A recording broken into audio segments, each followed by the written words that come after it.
Hey YouTube, welcome to my channel, and this time we're going to be lowering the Mustang. Stay tuned.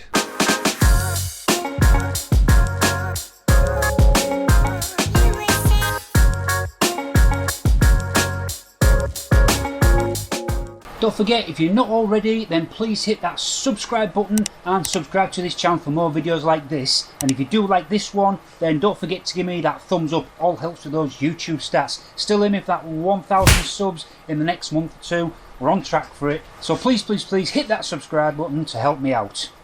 On to the video. So remember, in a previous video I installed a Roush cold air intake on my Mustang, which made it sound awesome.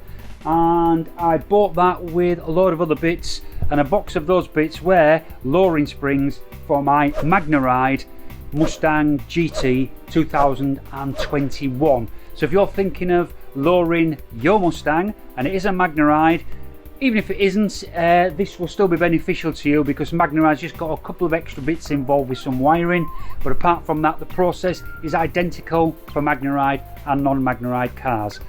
So stay tuned, because this is going to be quite interesting. Again, I'm going to be doing this in my garage with standard type of tools. There may be a couple of speciality tools, but I'll talk about that later on.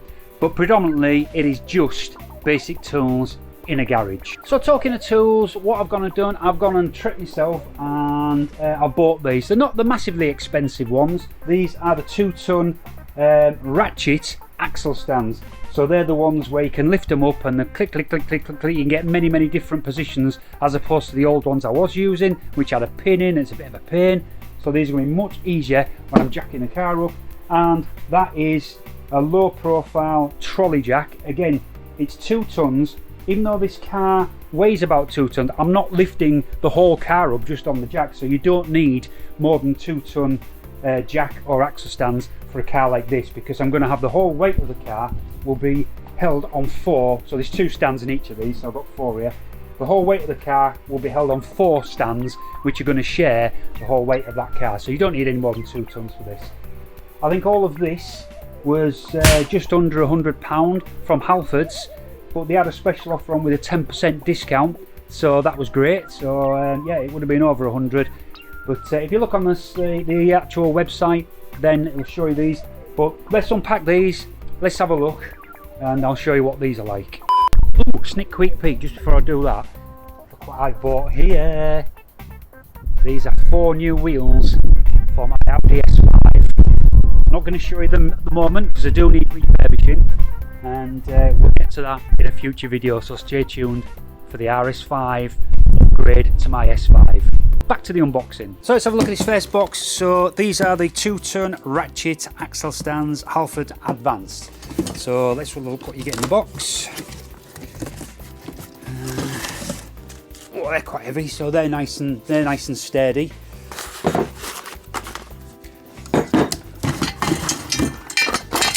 And the stand part itself. And of course 2 of them. And an instruction manual. I don't think it's going to be that hard, so goes like that.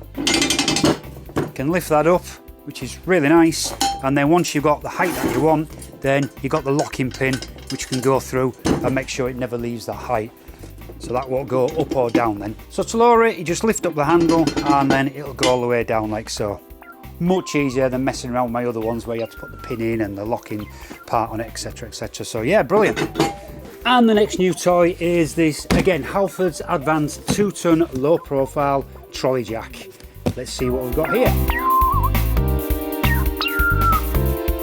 Wow, this is a heavy jack.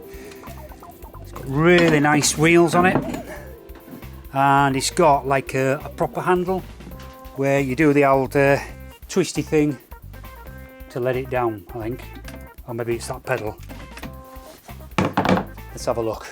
So here it is, fully assembled, which was mainly just putting this handle together with the 2 silver bolts going in there, and the black bolt goes onto the handle. And yeah, it's fantastic, a little play with it. So what you have with this jack is you've got this foot part here. So when you press down on that, it raises up quite a lot. So that's great just to get you started. and then once you're in the right position, you can then do the normal up and down like so, which is fantastic. And then to lower it, obviously you just twist the handle and down she goes.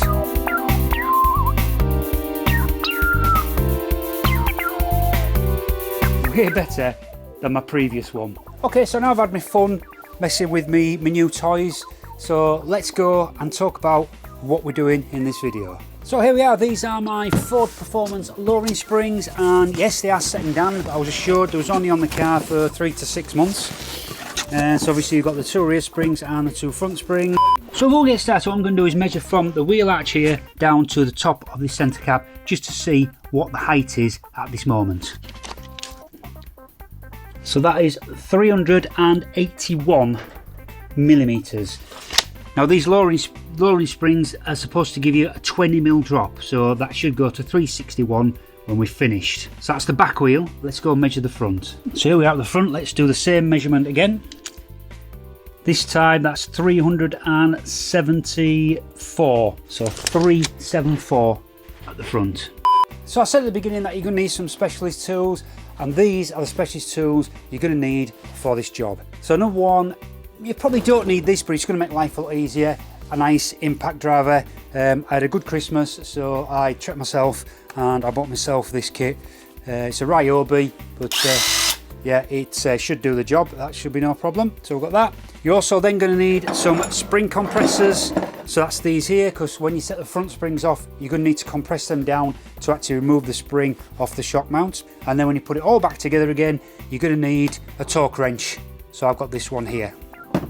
I'll tell you the torques you're going to need to do on the bolts as we actually do them up. So let's go about getting these fitted to the car, and to start with we need to jack it up using my new jack and my new axle stands.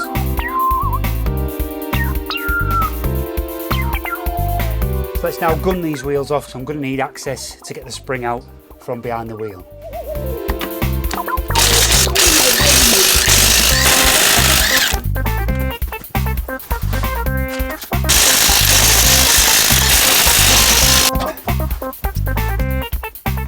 I've got to say that this is absolutely brilliant. Much better than the wired one here, having to drag an extension lead etc around. So get yourself one of these. So we'll go with the wheel off. So what we need to do first is we need to remove these 2 bolts which are holding the shock on, and then we're going to remove this bolt here, which is the brake line, because when we lower the rear subframe we're going to lower all of this, so I'll put a bit of stress on that line. So we're going to that line, that out and that out. So let's do that. So these bolts were 18mm and this bolt was a 13mm. That now gives that plenty of slack. So now we need to go under the car. Alright, so we are under the car. Obviously there's the caliper, the back of the car is that way and the front of the car is that way. So let me just show you what's involved at the moment. So we've got 1 bolt under here on one side of the subframe that we're going to need to get out, and the rest of the bolts, the second bolt is this bolt here, and it's got these 2 smaller bolts which are holding this bracket on. So once we take those out, that will enable us to lower the subframe. So to lower this subframe, what we're going to need to do is put a jack underneath here, something that we can just lower it down gently so it don't drop on us. So I'm going to get the jack ready, get that set up, and then we'll look at removing these bolts. So there we go, so that's my jack set up, ready to take that, and the next job will be then to remove the bolts.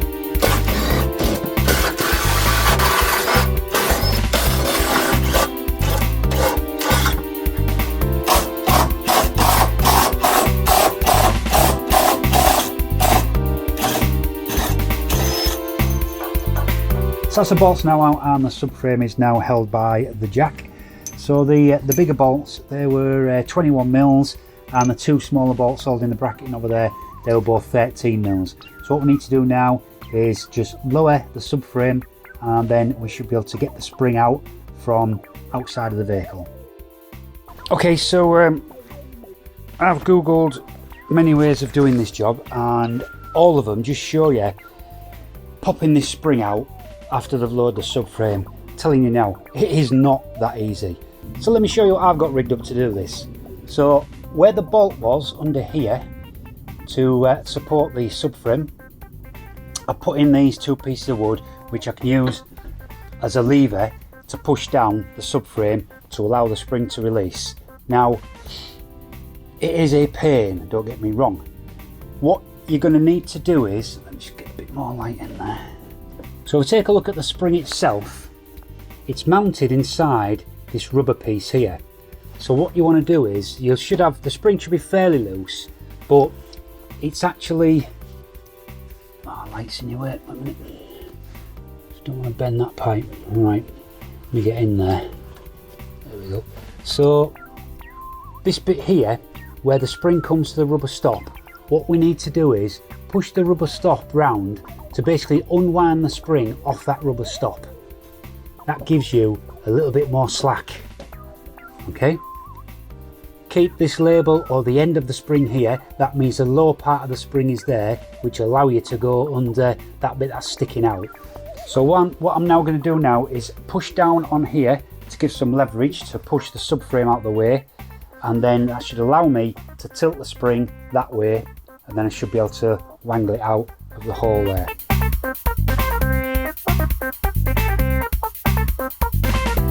So here's the 2 springs side by side, the old and the new, and they're lined up at the top, but as you can see, the new one is much shorter than the old one. These springs are side dependent, they are handed, so I'm working on the right, so this is the right spring. If I show you the left spring, which is here, then you can see that it's got a part code on it that ends in an L, so that means it's the left, and it actually turns around the opposite way, so it's wound the opposite way to the original spring that I've got there, so therefore this is from the other side. So next I want to install the spring isolator onto the top of the spring. So you see this got little lips here that are going to wind on the spring, so we need to start there and then wind it in. I'll make sure we get the second one in and then put all the way till it hits the end like that. Then that's in place.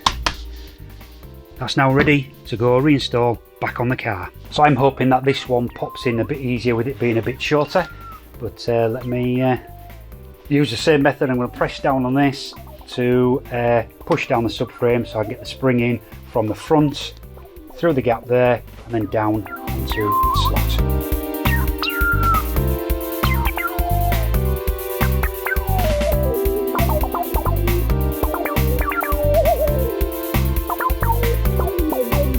Slight change of plan. It's a nightmare to try and get it in with the rubber part fitted. So I've put the rubber part on first, got the spring in place. What I'm going to do now is just wind that rubber part on top of the spring to get it all squared up. So once you have got that rubber part on the top, which I've got here, then make sure at the bottom you've got the end of the spring engaged against the stop, which is obvious in the actual bottom of the subframe there. So now we should be able to release pressure on the spring. So now we'll go back under the car and we're going to use the jack to raise the subframe back to the correct position. So now we've got the subframe close by, we can then put the bolt back in to this position here. Just hand tight, obviously, just to take the weight of the subframe.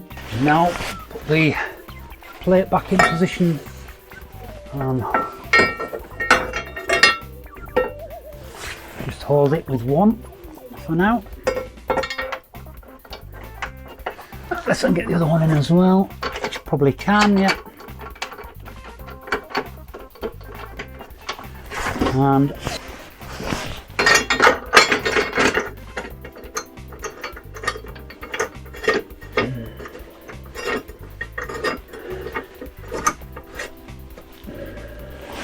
so once that's in position, you can gun that up to take the subframe back up.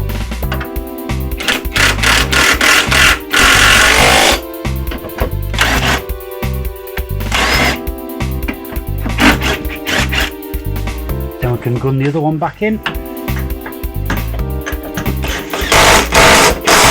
What we'll do now, we'll go get the torque wrench and we're going to torque these. So I've got my torque wrench. The torque setting for these bolts is 129 foot-pounds.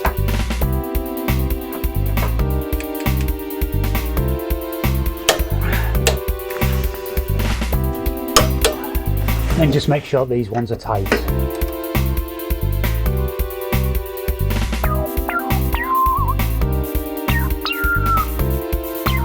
Okay, that's under the car work done. Now it's back to inside the wheel well. So if you remember, the only bolts took out here was those two holding the shock on, and this one which was holding the brake caliper line. So let's get those replaced. Because these springs are much shorter now, these holes now don't line up. So again, I'm going to have to put some leverage with the frame of the car on that mounting point there to push that down, so I can then get the bolts in there.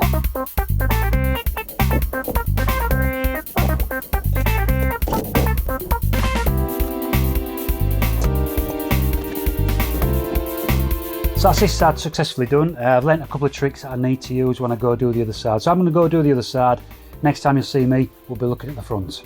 So while I've got the wheel off, I just thought I'd have a look at this. This is a 20mm spacer that I've got, that I used to have on my Porsche. And that looks like that will fit, because when you get a proper one for this car, the recess here, so the nut will go in. But with 20mm, that is still going to stick out. So I think 25mm would do it. So that leaves about 5mm. So I think a 25mm spacer would certainly work on the back of this car. When we get the front wheel off, let me show you what I've got going on there. This is a Magneride car, don't forget. So 25, that's a 20mm. Yeah, so it only leaves about 5mm showing. So a 25mm spacer would probably work on the back. So now looking at the front, and this is the same 20mm spacer that I used at the back. Alright, so that's 20mm on there. And as you can see now, look how much of the thread is sticking out. So I've got 10mm of the thread still sticking out. So even if I had another 5mm on there, that would still be 5mm proud of the spacer. So with these studs on, I would not get a 25mm spacer on the front. It'd have to be 30 if anything, but then that's going to be too much. Or the other option is to remove the studs and put some shorter studs in that allow me to get a 25mm spacer. But that's something I'm going to look forward to in the future. So I just want to see how these wheels sit after I've loaded it. If I think I need spacers, then I'll investigate all that job afterwards. Back to putting the front springs in. So here we are now onto the front of the car, and I've already jacked it up, so I didn't want to bore you with that. So it's all ready. I've took the wheels off as well, so opened the bonnet or the hood, and we're now ready to start. So let me show you what's involved with the front end. So the first job is at the strut tower is to remove and loosen these bolts. So what we're going to do is going to remove these two, which are the inner part ones, and we're going to just loosen this third one, because we don't want the shock to drop out when we loosen it underneath. So let's do that.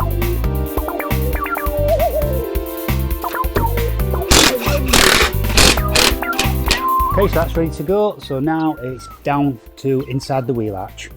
So the next job is to remove this caliper, and that's just a couple of bolts there and there, and also move the supply cable as well, so we can move this caliper and just get it out of the way for us to work on the hub.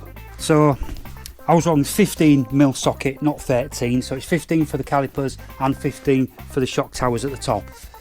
And also what you need is a 10mm, so to take off the actual caliper brake line, so loosen that so I can get the caliper up out the way to work on the hub. So what I'm going to do is I'm going to get a piece of cloth, so I'm going to wrap this up because I don't want to mark it when I've taken it off. Okay, so with the 10mm, let's release the brake line.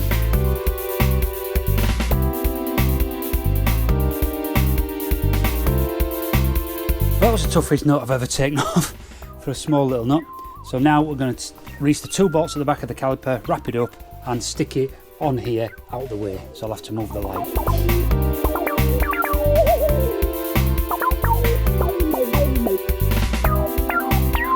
The caliper's out of the way, so we can now take off the disc or the rotor. So next what we've got to do is remove all of these cable clips that are actually clipped on to the actual shock here. So that's going to be this one, these two up here, and a couple at the other side. So using my trusty tool that I use to remove panels on the outside of the car, we should be able to get these clips off.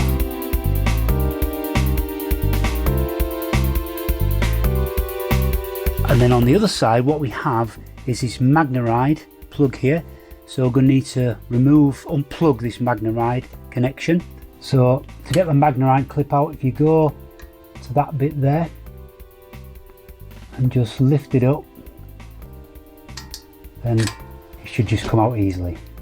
And then this again is secured to the shock with another clip under here, so we just need to release that.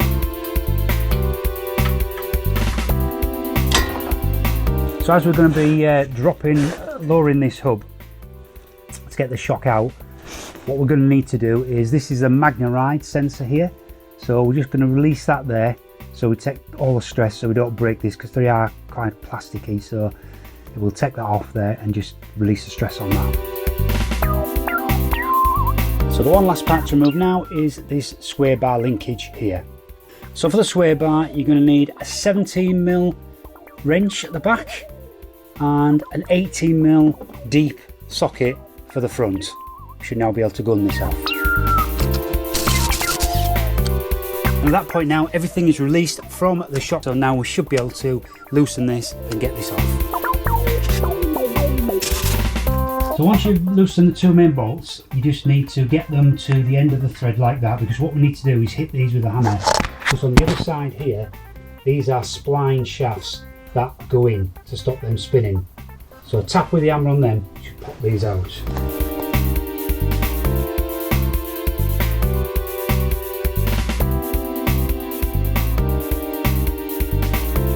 So they need a good bang. Let me show you what they're like. So there they are. As you can see, they've got the splines on there and they're quite long, so you do need to give them a good whack. But they will come, and I've got them both out now. So it's all loose now, and it's only held by the one nut on the top. So let's get that out.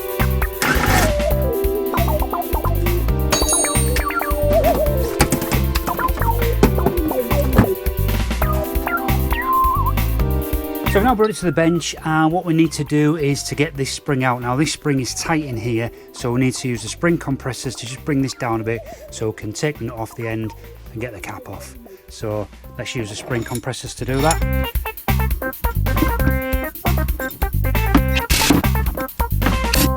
Okay, that should have compressed it enough now to not make it a danger to set the end off. So the end, again, just going to gun that off now, 21mm.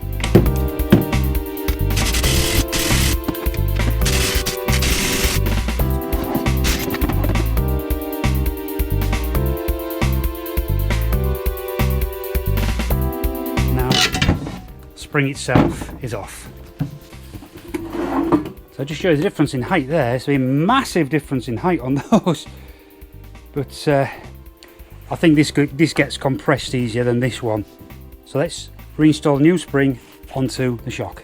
So as this new spring is smaller, we shouldn't have to compress this to get it on here. So it's just a matter of putting it on and lining it up in the bottom tray here to make sure that the actual spring sits tight against that edge there.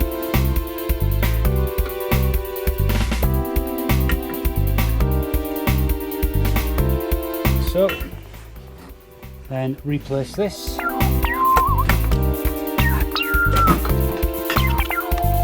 So to replace this, one end is wider than the other end. So what I'm saying is, if you try this on one end and it doesn't sit in properly, which that doesn't, go to the other end and then it sits in nicely.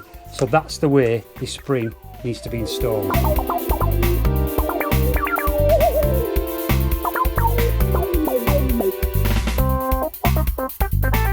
So we'll gun this on initially and then we'll tighten it up with the torque wrench.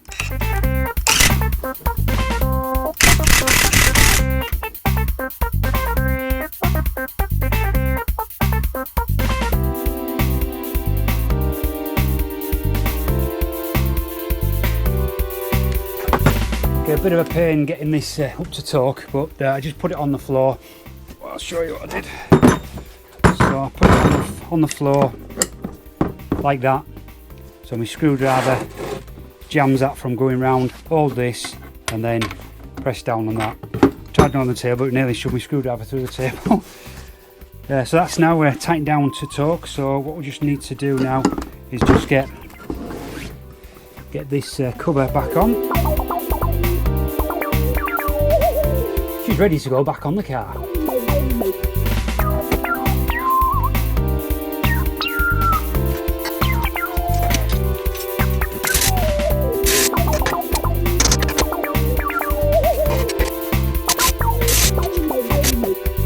So we've got the main bolts now gunned up, so what we need to do is torque them to 184 foot-pounds.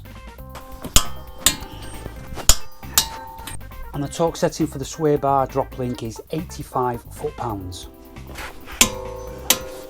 So next, without the disc and the caliper on, we've still got easy access. We're going to put back all of these wiring connectors.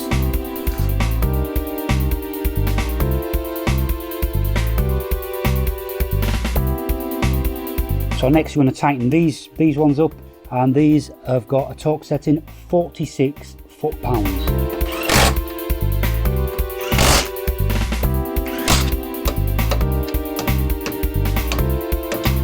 And the next job is to reconnect the Magneride sensor.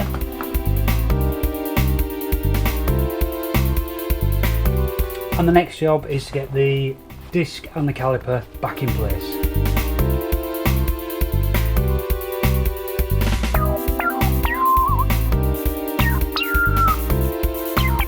And the final job was to secure the brake line back onto the actual strut. So that's it, so all the cables are back in place. The only one plug I undid is now plugged back in. So there we have the new spring installed on this side. So I'm going to go now and do the other side, which I'll just do that anyway, you don't need to watch that. And then we'll come back and we'll get the wheels on and have a look at it. 20 minutes later. So that's it, she's all back together, all the wheels on and everything good. So what I'm going to do now, I'm going to whip it out for a little road test, just build it around the block and then come back and we'll measure what the height is of the wheels now.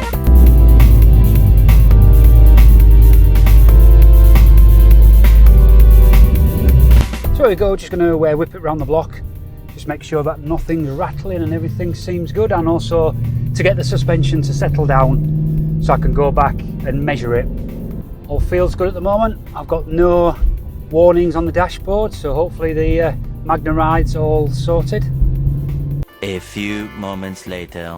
But yeah, she's feels good. Don't feel any problems. So no knocking, no banging. Everything seems good. No dashboard lights. So yeah, I think we're good. So let's get back to the garage and let's now remeasure and see what the height is now.